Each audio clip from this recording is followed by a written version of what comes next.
कोटि का मान के हनुमान प्रसाद के सादर प्रणाम। ए मठिया में सॉरी गलती हो गया। ए घर में केहू बाजी नर चाहे मादा। आई हो दादा कपड़ा बाया था पैटवा भी तोड़ ले भी कार है। ते कौन है इसरे? ना नीचे सलवार ना ऊपर कमीज ते कौना के बेटी है सिर्फ बदतमीज। माँ माँ माँ माँ ते हमार नकल काहे करत आरिस? का है ना हमारी माई नहीं है तो हम जब माई माई सुनते हैं ना तो थोड़ा इमोशनल खींच देते हैं। माँ माँ माँ स्वीटी कौन बड़ा खुशियाँ गल बात के मगावे? बड़ा ना माता जी बेचारा घुसल बा। अच्छा अच्छा का काम बा? बात ऐसा है ना उस चौक पर हलवाई है ना चोखवा वो बोल रहा था कि आपके घर में रसोईया का जरूरत है और हम सोचे और नौकरी खींचने के लिए आ गए। का बनावेला? कच्ची पक्की के साथ है अध कच्ची का भी ट्रेनिंग जम के लिया हूँ। अद कच्ची? हाँ हाँ हाँ वही अमीन चाउमीन बर्गर पिज्जा। माँ ई रसोईया एकदम परफेक्ट बा। अच्छा अच्छा तो 5,000 रुपया महीना, खाना पीना रहना फ्री और साल में 2 सेट कपड़ा मंजूर? अरे माता जी सब मंजूर बा लेकिन 2 जड़ा अंडर बियर बढ़ा दीजिएगा। वो कहे? का है ना कि कहे से कि हमार बहुत फाटेला अंडर बियर। हाँ, हाँ, आओ अंदर।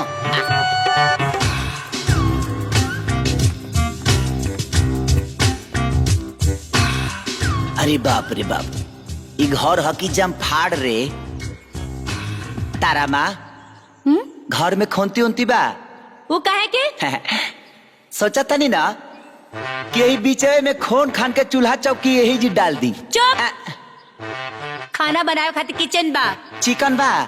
मालिनी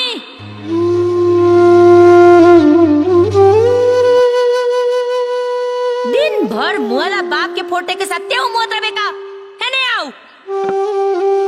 हाँ माई आज से ही नया नौकर है जो एकरा के सब कुछ समझा दे। ठीक बा माई चलो।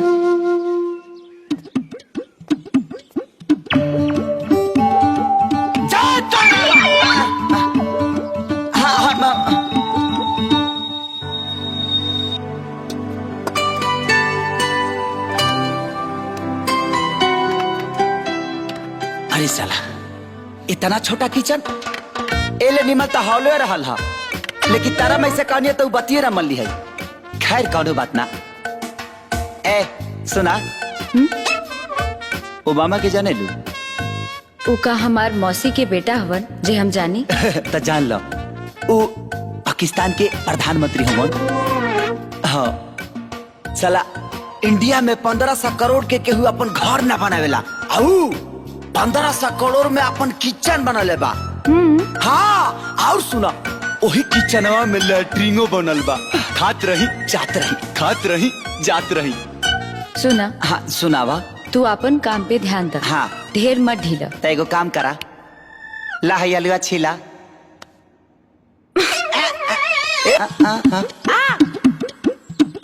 जानता नहीं बैगन के चोखा बनावे।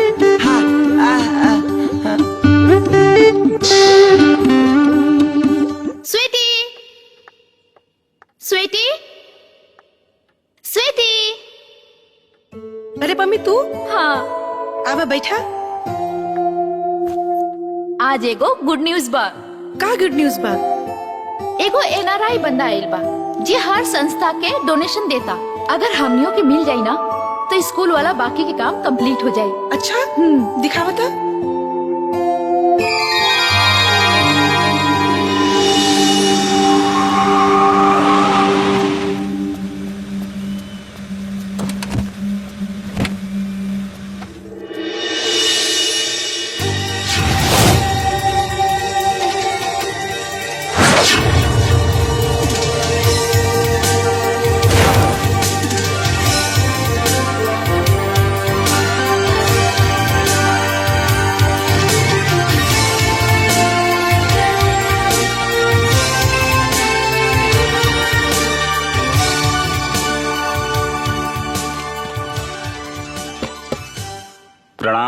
प्रणाम। बताएं लोगिन हम रउरा लोगन के का मदद कर सकता नहीं? बेटा, अगर तू 2 लाख के मदद कर दा तो हमार बेटी के बियाह हो जाई। चला।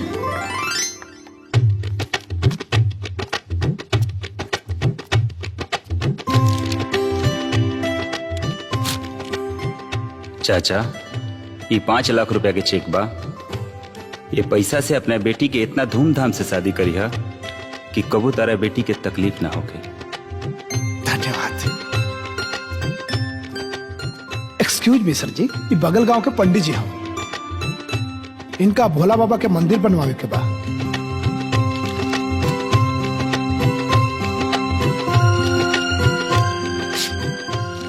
पंडित जी, ये 50 लाख रुपया के चेक बा। अपना गांव में इतना बृहद मंदिर बनवाई है कि कम से कम जिला जवार में ये मंदिर के नाम हो जाओ। ठीक बा बेटा, ई बिन बाप के टूअर हुए हमार नाती, एकरे दिल में छेद हो गइल बा। डॉक्टर के कहना बा कि एकर ऑपरेशन बम्बई में होई। हम इतना रुपया कहाँ से लाई कि एकरा के बम्बई लेके जा सके? अगर एकर ऑपरेशन 15 दिन में ना होई तो हमार नाती मर जाई। मत रोई बाबा, रउरा नाती के कुछ न होई। मिस्टर मोहन। यस सर। बम्बई के सबसे बड़ा हार्ट हॉस्पिटल के सीएमओ से कांटेक्ट करा जी। और जल्दी से जल्दी ये बच्चा के ऑपरेशन के इलाज करावा, समझला? ओके सर। और केहू के कुछ? स्वीटी, जाना जल्दी बात करा, ना तो वो चल जाई है। प्रणाम। प्रणाम। जाना स्वीटी, ना। जा जाना। एक्सक्यूज मी सर।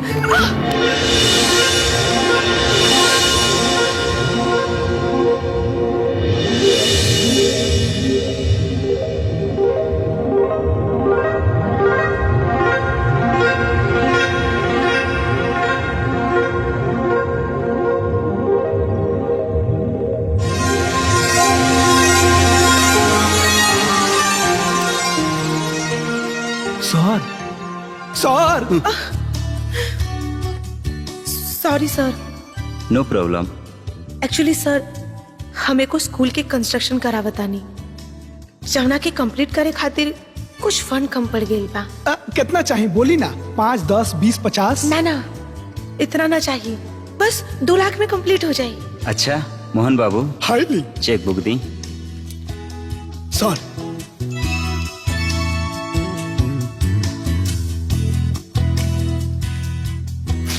ली।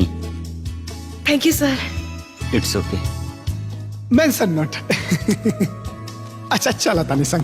चलिए सर। हाँ ना स्वीटी, अपन काम तो हो गई। हमरा तो भरोसा ही ना रहे कि ऐसा भी हो सकेला। हाँ स्वीटी, वो कितना बड़ आदमी रहले ना, और ओकर दिल भी कितना बड़ा रहे ना। हाँ। ओए, हमनी के डोनेशन लेवे गइल रहनिया, ओकर दिल ना पे ना। पम्मी, तोहरा दिमाग में ना खाली पैसा के भूसा भरल रहेला। चल गाड़ी में बैठ। ठीक बा।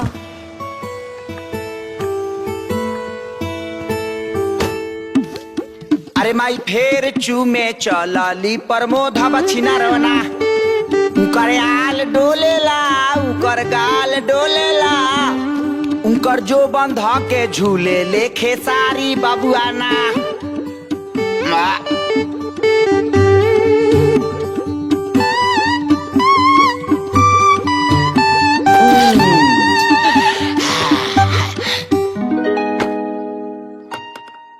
माई, पानी गरम हो गइल बा, आके नहा ली।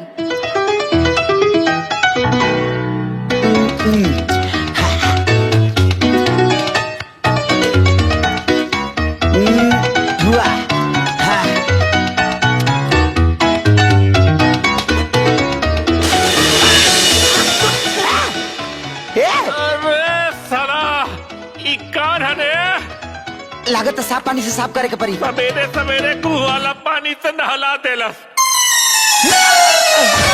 अरे बाप रे बाप, पता नहीं कौन जानवर बा सरवाई घर में। अरे बाप रे बाप, अरे गर्म पानी डाल देला, अरे गर्म पानी डाल देला, सिर जला देला, और पूरा देह जला देला। सरकारी बाबू का भइल? अरे कौन जानवर पल्ले बाड़ू, पूरा देह जला देला रे बाबा। बाकी भइल का? अरे पहले गुहू वाला पानी डाल देला और फिर साफ पानी के नाम पर साफ पानी डाल देला रे बा। तेरी पिटिया पोछा पोछा पोछा। हनुमान! अरे बाप रे बाप। सीतारामा अरे बाबा पानी, अभी कौन साफ पानी? करे खातिर अरे पानी। बाप रे बाप, गुहू वाला पानी, रोका, गुहू वाला पानी, कौन पानी?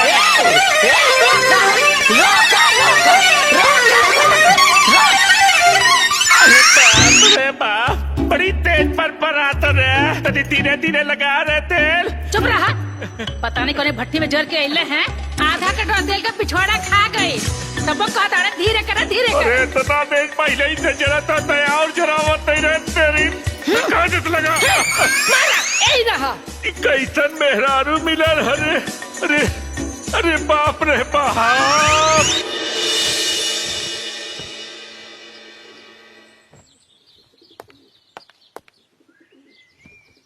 मालिनी,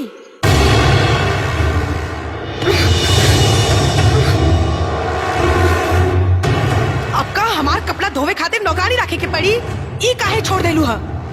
तो आ जाई छुटकी। कब धोई? कल? ना ना, अभी धो देता नहीं। खाली धोवे के नहीं खे, धो के प्रेस करके रेडी होके के चाहिए। मैडम सीटी इला पंटी आपका मुंह में उड़ दे। ना ना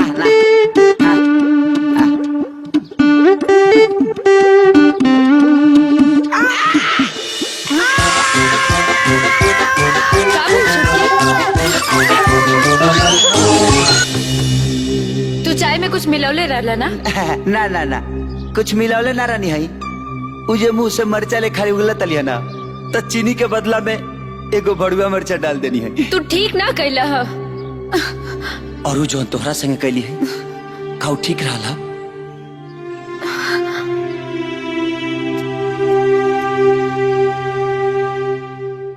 पिशाच निकट नहीं आवे, भूत पिशाच निकट नहीं आवे, भूत पिशाच। प्रणाम हुजूर, प्रणाम। इतने दिन से कहाँ रहनी है? उक्ताबा हुजूर की थोड़ा तशरीफ में तकलीफ हो गल रहे, ये से ना पैनी है हुजूर। बहुत काम पेंडिंग हो गई बा, तनी ई चेकबुक पर दस्तखत कर दी हुजूर, ही ले।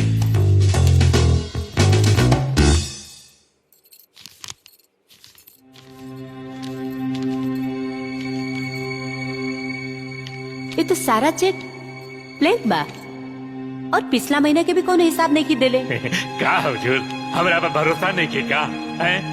साइन कह दे, बहुत लोगन के पेमेंट करे के बा। कह दे हुजूर। हुजूर एगो बात कहे के बा, आखिर कबले चेक पर साइन कई कई के अपन हाथ दुखावत रहे? हमारे को बेटा बा, विदेश में बा, बिजनेस मैनेजमेंट के कोर्स कैले बा, बहुत सुघड़ सुशील बा। रउआ ओकरा के अपना काम में लगा नहीं, और सब तकलीफ दूर हो जाए। हाईली जी जी जी जी। ब्लॉक में एगो मीटिंग बा हमार, हम ओजे जातन। रउआ चाय पी के ऑफिस चल जाए। ठीक बा हुजूर, ठीक बा।